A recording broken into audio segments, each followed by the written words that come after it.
ذالک واصحابک یا سیدی یا خاتم النبیین۔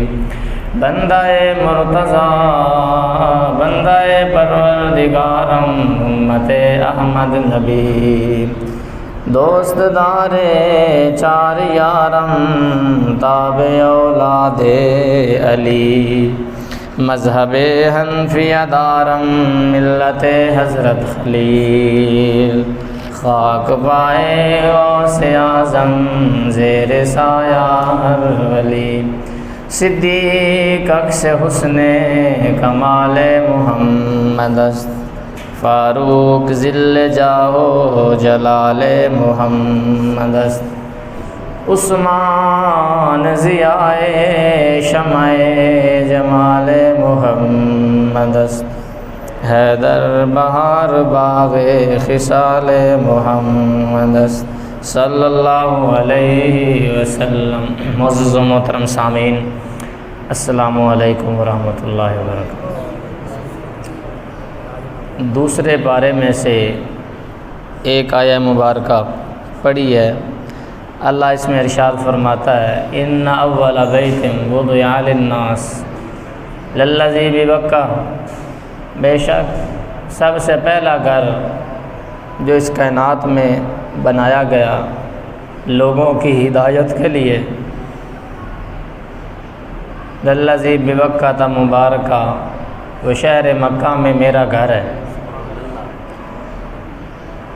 وہدی للعالمین، اور یہ کائنات والوں کے لیے ہدایت کا سبب ہے، فیہ آیات بینات، اس میں بے شمار نشانیاں اللہ کی، شہر مکہ میں اللہ کی بے شمار نشانیاں ہیں، اور ان میں سے ایک مقام ابراہیم اللہ کی نشانیوں میں سے ایک نشانی۔ حضرات گرامی، خوش نصیب ہیں وہ لوگ جو اللہ کے گھر کی زیارت کرتے ہیں اور وہاں بیٹھ کر اللہ کی رحمتیں سمیٹتے ہیں۔ حج بہت بڑی سعادت ہے، زیارت بیت اللہ بڑا مقام رکھتی ہے۔ کائنات میں سب سے پہلا گھر جو بنایا گیا اللہ کے فرشتوں نے بنایا وہ کعبہ بیت اللہ ہے، وہ کعبہ معظمہ، اور یہ نافع ارض بھی اسے کہا جاتا ہے کہ جس طرح انسان کی ناف یہ انسان کے جسم کے درمیان میں ہوتی ہے، تو اسی طرح پوری روح کائنات اگر اسے گول تصور کیا جائے تو یہ پوری روح زمین کے وسط میں درمیان میں اللہ نے اپنا گھر رکھا ہوا ہے۔ پوری کائنات اللہ کے گھر کے ارد گرد ہے، اور درمیان میں اللہ وحدہ لا شریک کا گھر انوار و تجلیات بکھیر رہا ہے۔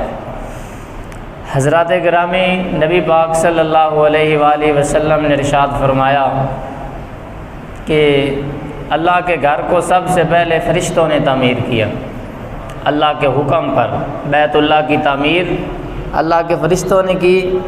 پھر وقت کو گزرنے کے ساتھ ساتھ حضرت آدم علیہ السلام نے کی، اور پھر جو ہے وہ حضرت نوح علیہ السلام نے اس کی تعمیر کی۔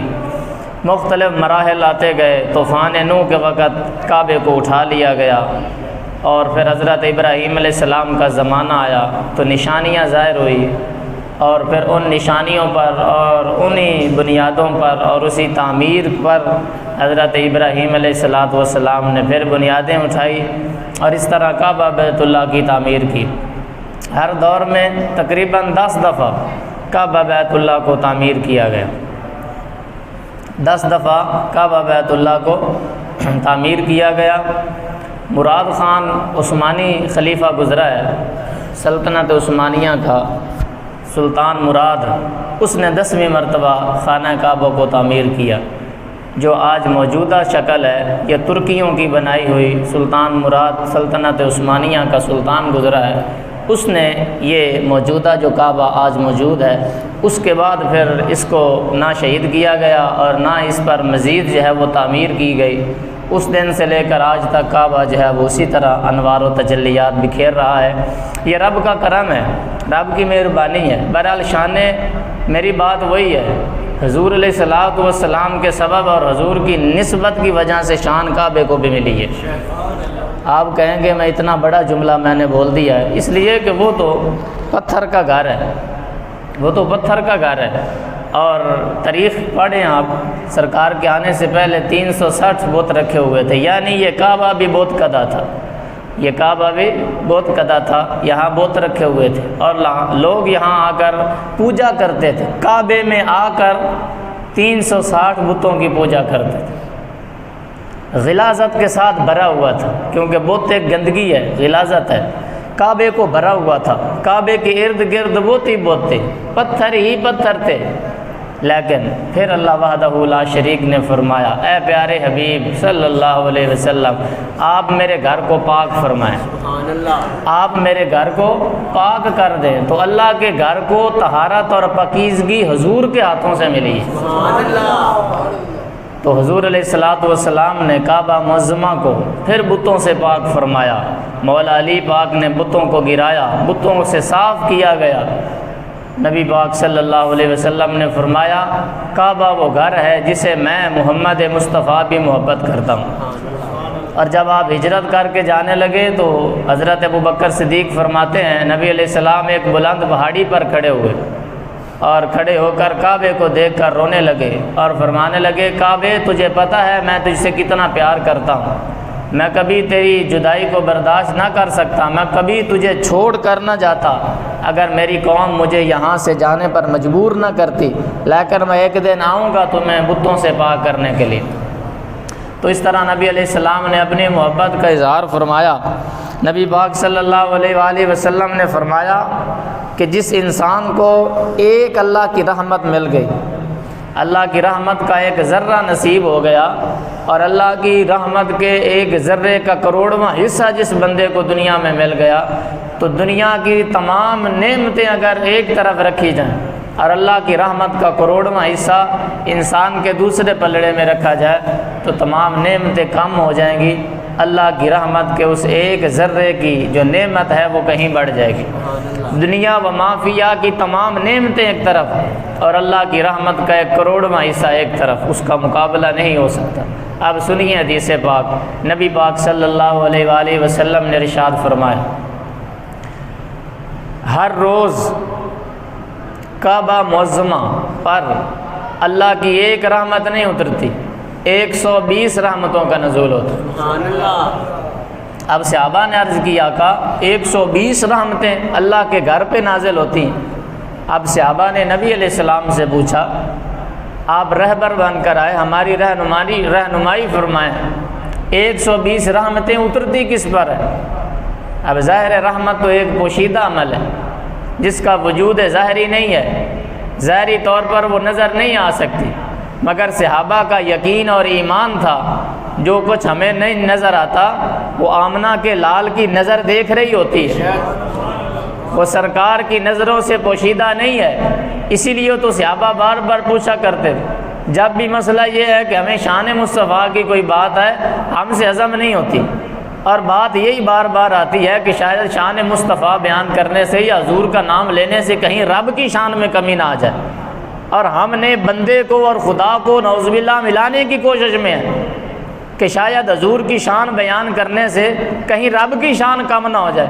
اور بھائی جب کہہ دیا کہ وہ عبد ہیں، وہ بندے ہیں، وہ بشر ہیں، اور بشر ایسے ہیں کہ ان جیسا بشر کوئی نہیں، اور آپ یہ بھی مانتے ہیں کہ تیرے اور میرے اندر بھی رب نے نور رکھا ہوا ہے، چہرے نہیں پھٹے اس واسطے کہ رب نے نور رکھا ہے، 40 دن تہجد پڑھو چہرہ چمک جاتا ہے، اور اکھاں دے وچ رب نے نور رکھا ہے، تو کھڑو کے کروڑا میل آسمان ہے تے ایک نگاہ وچ آسمان تے نظر جاندی، اس واسطے کہ رب نے اپنے نور کا تھوڑا سا ذرہ ہماری آنکھوں کے اندر رکھا ہوا ہے۔ ہم خود مانتے ہیں کہ اللہ نے ہمیں بشر ہونے کے باوجود نور کے کچھ ذرات عطا فرمائے ہیں۔ اگر اپنے اندر نور مان رہے ہو تو وہ آقا تو وہ ہیں جن کے سینے پر پورا قرآن اترا ہے، جو نور علی نور ہے۔ اسی لیے یہ شان مصطفیٰ والی بات اگر ہضم نہ بھی ہو تو اپنا ہاضمہ درست کروانے کی کوشش کریں، کسی کامل کے پاس بیٹھیں، کسی عالم کے پاس بیٹھیں، کسی رہبر کے پاس بیٹھیں، انشاءاللہ یہ جب ہاضمہ ٹھیک ہو جائے گا تو سارے مسئلے ہی حل ہو جائیں گے، سارے مسئلے حل ہو جائیں گے۔ یہ نہیں جی حضرت اور شیخ الحدیث نے تے اہل حدیث نے تے لہذا اس وجہ تو انہوں نے بہتا پتہ ہے، قرآن دا مقام زیادہ ہے یا حدیث دا مقام زیادہ ہے؟ انہیں تو چاہیے پھر اگر اتنی شان تم اہل حدیث ہو تو تمہیں تو اہل قرآن ہونا چاہیے، پھر قرآن کی شان زیادہ ہے۔ پر یاد رکھو شان قرآن بھی تب سمجھ آتی ہے جب شان مصطفیٰ بندے کو سمجھ آ جائے، ورنہ قرآن اہل قرآن ہونا چاہیے۔ مگر یہ اہل حدیث لکھتے ہیں خود کو، انہیں تو چاہیے اہل قرآن لکھا جائے، مگر یاد رکھو قرآن کی تب تک نہیں سمجھ آتی۔ قرآن میں یہ نہیں آیا کہ کتنا حق مہر تم نے دینا ہے، قرآن میں یہ نہیں آیا کہ کتنی رکھتے ہیں عصر کی، فجر کی، عشاء کی، مغرب زور کی پڑھنی، قرآن میں یہ نہیں آیا کہ کتنا زکوٰۃ تم نے کتنی دینی۔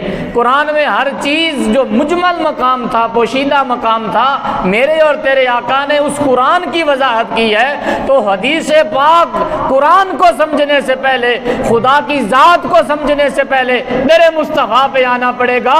جب رسول اللہ کرم فرمائیں گے تو مصطفیٰ کی بھی سمجھ آ جائے گی، خدا کی بھی بندے کو پہچان حاصل ہو جائے گی۔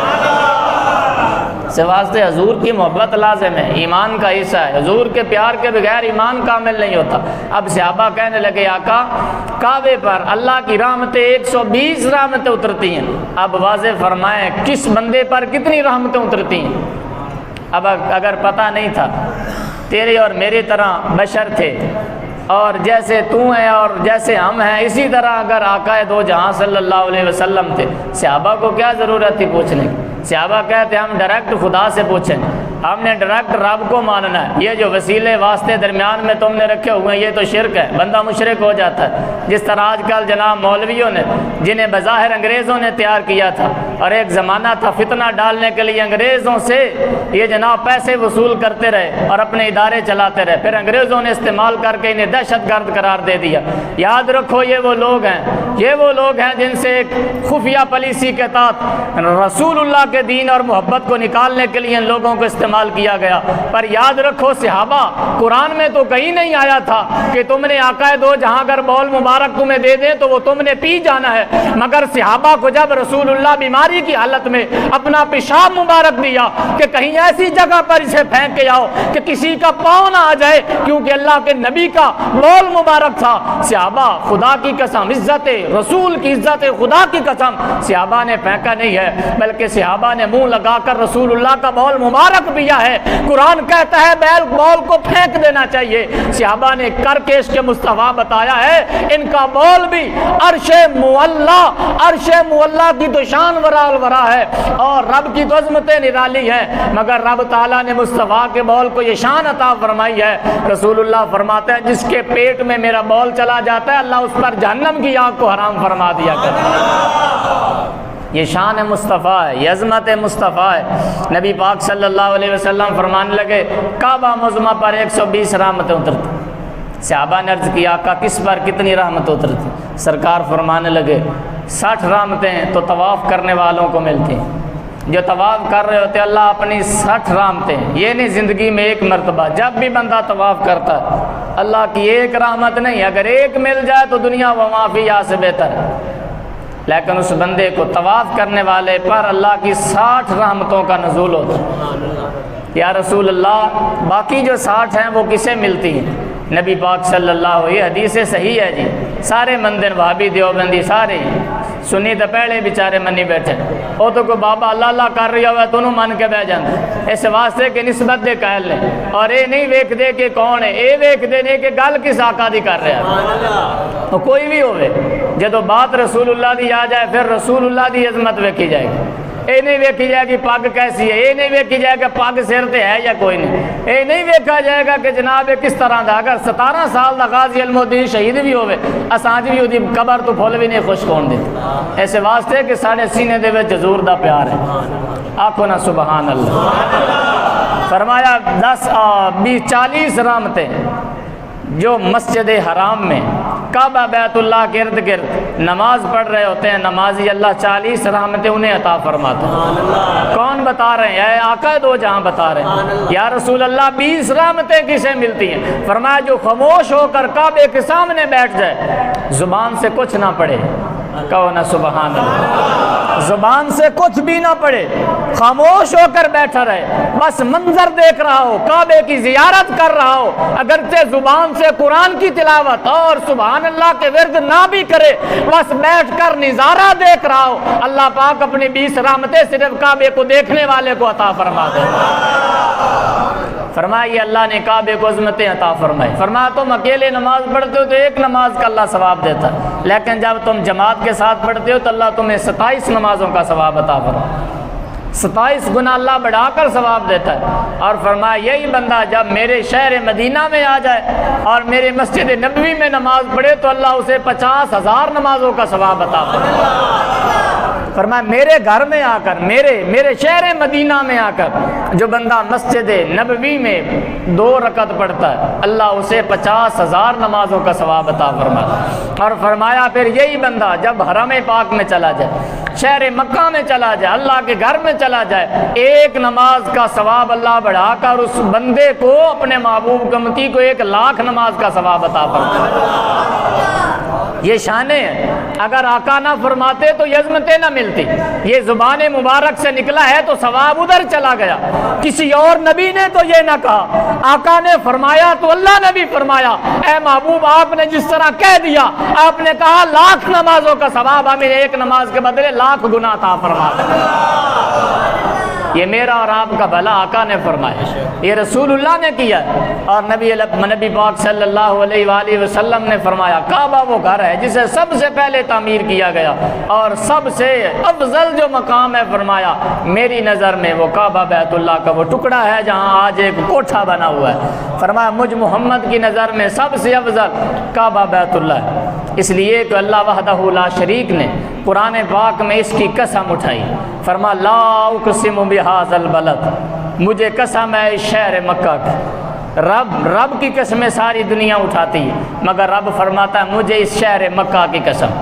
یا اللہ قسم تو ایسی چیز کی اٹھائی جاتی جو بڑی عظیم چیز ہو، اپنی بات میں وزن اور پختگی لانے کے لیے قسم کو اٹھایا جاتا ہے تاکہ لوگ میری بات کا وزن دیکھ کر میری بات پہ یقین کریں۔ یا رب العالمین ساری کائنات تیری قسمیں اٹھاتی، فرمایا میں شہر مکہ کی قسم اٹھاتا۔ وہ شہر مکہ کتنا عظیم ہے، لیکن کوئی وجہ ہوگی۔ یا رب العالمین تو شہر مکہ کی قسمیں کس لیے اٹھاتا ہے؟ کیا یہاں مزدلفہ ہے؟ فرمایا نہیں۔ میں قرآن میں جواب بھی دے دیا اللہ پاک نے، یا رب العالمین یہاں آب زمزم ہے، اس لیے تو قسم اٹھا رہا ہے۔ فرمایا اس کی شان بڑی ہے، اس لیے کہ حضرت اسماعیل علیہ السلام کے پاؤں کی ایڑیوں کا تبرک ہے، وہ اللہ کے نبی کا تبرک ہے۔ یہ تبرکات کے منکر ہیں لوگ، آج بھی آب زمزم کو پیتے ہیں اور کہتے ہیں کھڑے ہو کے پینا چاہیے آب زمزم۔ کیوں جی، کیا وجہ ہے؟ دنیا کے سارے پانی بیٹھ کر، مگر آب زمزم کھڑے ہو کر کیوں پیا جاتا ہے؟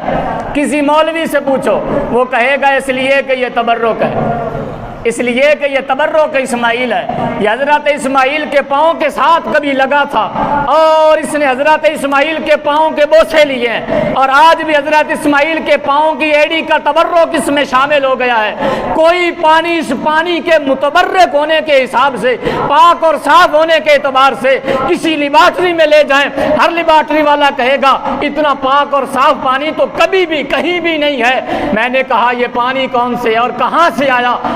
کہا اس لیے ہے کہ یہ حضرت اسماعیل کی ایڑی کے ساتھ لگ کے اللہ نے ساری پاکیزگیاں اس میں ڈال دی ہیں۔ تبرک اسماعیل کی یہ شان ہے۔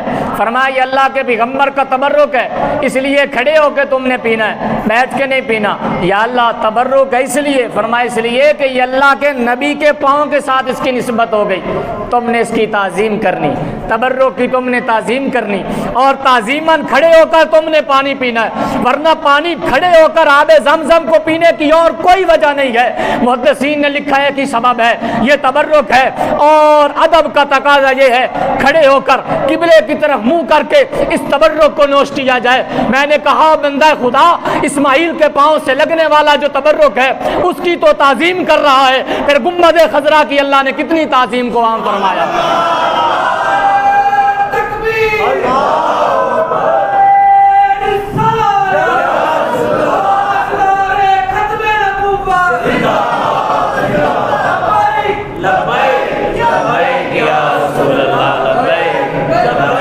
لبیک یا رسول اللہ۔ یہ تبرک ہے جی، کھڑے ہو کے اس لیے پیا جاتا ہے کہ یہ تعظیم والی چیز ہے، اس کی تعظیم کے لیے کھڑے ہو کے پانی پیا جاتا ہے۔ بڑے بڑے مولوی حضرات کا فتویٰ پینا چاہیے کھڑے ہو کے، اس لیے کہ یہ بابرکت چیز ہے، یہ اللہ کے نبی کا تبرک ہے، اور قیامت تک یہ تبرک رہے گا، اور یہ تبرک اسی طرح رہے گا۔ آج تک دنیا فیض حاصل کر رہی ہے، اور حضرت اسماعیل علیہ السلام وہ ہیں جو معراج کی رات زیارت کے لیے ایسے کھڑے ہوئے تھے کہ آقا کب آتے ہیں۔ اندازہ کر لو، ہم اگر آج رسول اللہ کی نالین مبارک کا نقش اپنے ماتھے پر لگاتے ہیں یا اپنے سینے پر لگاتے ہیں، یہ اس بات کی نشانی ہے یہ وہ امتی ہے جو ان کے جوتے مبارک نالین سے اتنا پیار کرتے ہیں۔ اگر کل ان کی گستاخی ہوتی ہے تو اندازہ کر لو یہ اپنے آقا کے نام کے ساتھ کتنا پیار کرنے والے۔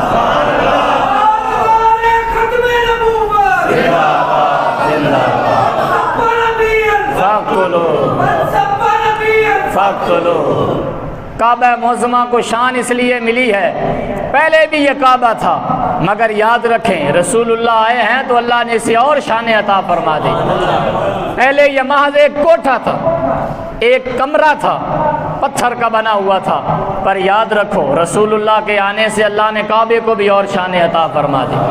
ساری دنیا کعبے کو سلامیاں پیش کر رہے ہیں، پہلے تو یہ بت کدہ تھا، لیکن رسول اللہ کے آنے سے یہ سجدہ گاہ بن گیا، اور ساری کائنات اس کی طرف اپنا رخ کرتی ہے، ادب اور تعظیم کے ساتھ اس کے سامنے جھکتی ہے، اللہ کو سجدہ کرتی۔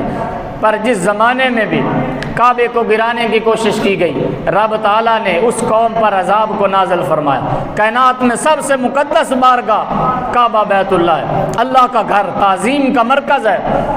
ابرہہ نامی ایک بادشاہ، اس نے کوشش کی، اس نے کہا یہ یمن کا رہنے والا تھا، حبشے کا بادشاہ تھا، کہنے لگا کہ میں لوگوں کو دیکھتا ہوں یہ بڑے بن سنور کر شہر مکہ جاتے ہیں، وہاں کوئی عجیب چیز ہے کہ ساری دنیا کھینچی چلی جاتی ہے شہر مکہ کی طرف۔ ابرہہ بادشاہ کو اس کے نوکروں نے کہا وہاں ایک پتھر کا بنا ہوا مکان ہے، لوگ وہاں جاتے ہیں اور وہاں جا کر سجدہ ریزی کرتے ہیں اور کہتے ہیں کہ یہ رب کا گھر ہے۔ وہ کہنے لگا وہ تو پتھر کا بنا ہوا، وہ اتنا خوبصورت بھی نہیں ہے۔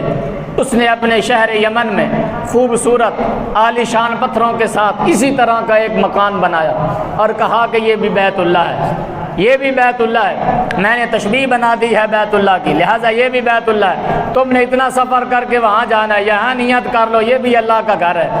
بات آئی گئی ہو گئی، ایک مہینہ گزرنے کے بعد ایک آدمی عاشق، اس نے کہا کہ یہ کون سا نیا فتنہ ہے، رات کی تنہائی میں گیا اور وہاں جا کر بول کر دیا، پیشاب پخانہ کر دیا، وہ جو اس نے کوٹھا بنایا ہوا تھا وہاں جا کر پخانہ کر دیا اور پورے پخانے کو پوری بلڈنگ کے اوپر مل دیا، بدبودار کر دیا کہ لوگ اس سے نفرت کریں۔ جب لوگوں نے دیکھا تو منہ ڈھانپ کر لوگ چلے گئے، افتتاح کے دن لوگ واپس چلے گئے کہ یہ کیا ہو گیا ہے، اس نے تو اپنی بھی حفاظت نہیں کی، یہ تو اللہ کا گھر تھا تو چاہیے تھا کہ رب حفاظت کرتا اپنے گھر کی، پتہ چلا یہ رب کا گھر نہیں ہے۔ اس نے کہا کہ میں اب سب سے پہلے جو کام کروں گا میں بیت اللہ کو گرا دوں گا۔ بیت اللہ کو گرانے کے ارادے سے، بڑی مشہور بات ہے، یہ ہاتھیوں کا لشکر لے کر اور سپہ سالار فوج لے کر، بے شمار فوجی لے کر کعبہ کو گرانے کے ارادے سے آیا تھا۔ اس وقت سرکار پیدا نہیں ہوئے تھے، 55 دن کے بعد حضور پیدا ہوئے، 55 دن بعد میں رسول اللہ پیدا ہوئے۔ یہ واقعہ حضور کے پیدا ہونے سے 2 مہینے پہلے کا ہے، ابھی رسول اللہ پیدا نہیں ہوئے۔ اللہ قرآن میں فرماتا ہے الم تر کیف فعل ربک باصحاب الفیل، اے پیارے حبیب کیا آپ نے نہ دیکھا ان ہاتھی والوں کو، کیا آپ نے نہ دیکھا تھا ان ہاتھی والوں کو جو آئے تھے کعبے کو گرانے کے لیے۔ ترجمے پر غور فرمائیں، کیا آپ نے نہ دیکھا ان ہاتھی والوں کو۔ یہ سوال کیا جاتا اس بندے سے، میں کسی نے پوچھا اوے حاجی صاحب تسی وہ نہیں سی منظر دیکھا جدو آپ گئے ساں تے آ معاملہ ہویا، حاجی صاحب تسی فلانے چوک تے منظر نہیں سی دیکھا، کی مطلب ہے؟ یعنی تساں ویکھیا سی۔ رب تعالیٰ دا کوئی کسی وہابی دیوبندی سنی دا شیعہ دا ترجمہ اٹھاؤ، ایندا ہی ترجمہ ہے الم تر کیف فعل ربک باصحاب الفیل۔ اے پیارے حبیب آپ نے ہاتھی والوں کا حال نہ دیکھا تھا، ان کے ساتھ رب نے کیا معاملہ فرمایا۔ پھر قرآن کی اشارۃ النص دلالت النص سے یہ بات ثابت ہوئی آقا دو جہاں ماں کے پیٹ میں تھے مگر منظر سارا حضور جو ہے وہ دیکھ رہے ہیں۔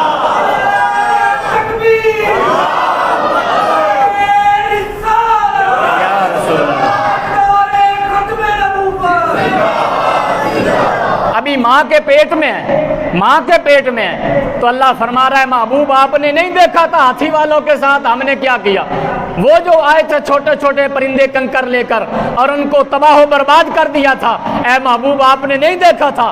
کیا مطلب؟ جب بھی ایسا کلام عرب میں کیا جاتا تھا یہ نشانی ہوتی تھی، آپ سامنے کھڑے ہو کر دیکھ رہے ہوتے تھے، اس لیے تو یہ کہا جاتا تھا اگر رسول اللہ ماں کے پیٹ میں ہو تو باہر ہونے والے حالات دیکھ لیتے ہیں، تو آج گنبد خضرا میں ہو تو پھر ہمارا درود و سلام بھی سماعت فرما دیں۔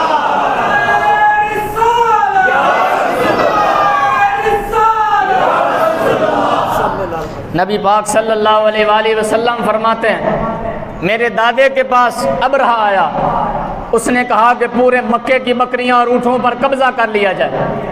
حضرت عبد المطلب کے 200 اونٹ اس نے گرفتار کر لیے، پکڑ کر اپنے پاس لے گیا، کہا کون ہے کعبے کا متولی، کعبے کی دیکھ بھال کرنے والا؟ لوگوں نے کہا کہ عبد المطلب ہے، رسول اللہ کے دادا جان۔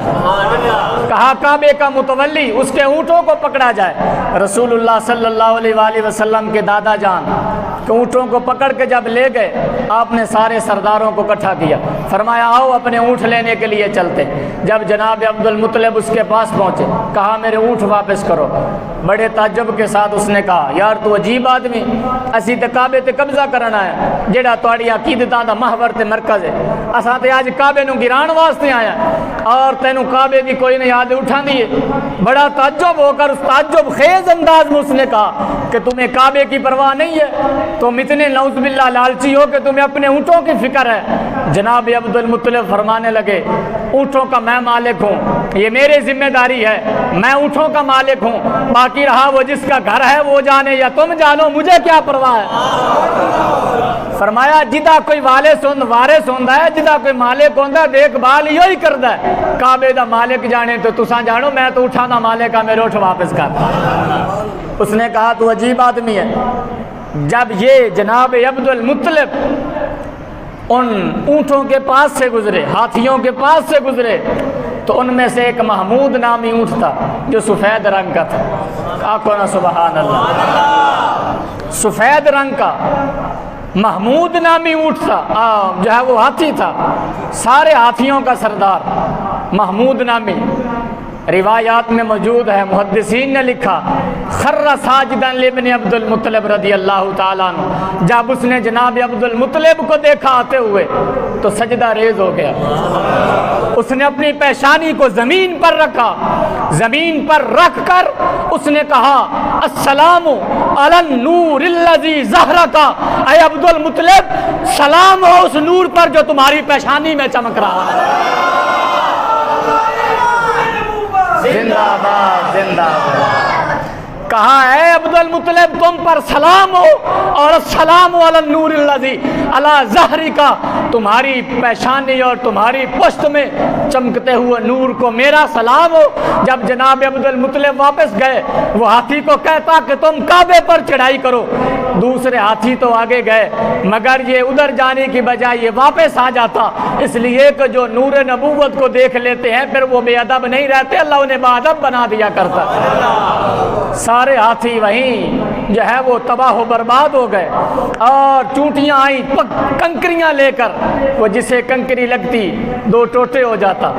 قرآن پاک میں سورہ فیل کا مطالعہ فرمائے، یہ ایسے ہو گئے، بڑے بڑے ہاتھی ایسے ہو گئے جس طرح کے جو ہے وہ توڑی اور بھوسا ہوتا ہے، مگر وہ اونٹ سلامت رہا جس نے رسول اللہ کے دادا جان کا ادب کیا تھا، اور جو کعبے کی طرف بے ادبی کے ساتھ نہیں گیا تھا۔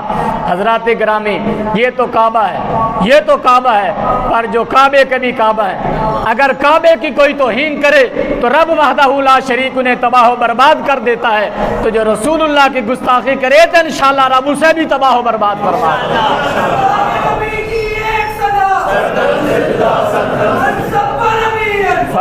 رب تعالیٰ کے لیے کچھ مشکل نہیں ہے، یہ ہمارا امتحان ہوتا ہے۔ رب تعالیٰ کن کہے تو ساری کائنات ختم ہو جائے، اور لفظ کن کہے تو اللہ اتنے جہان اور پیدا فرما دے، پر یاد رکھے کائنات اللہ پاک نے رسول اللہ کی غلامی کے لیے پیدا کی ہے، اور عظمت مصطفیٰ کو واضح کرنے کے لیے۔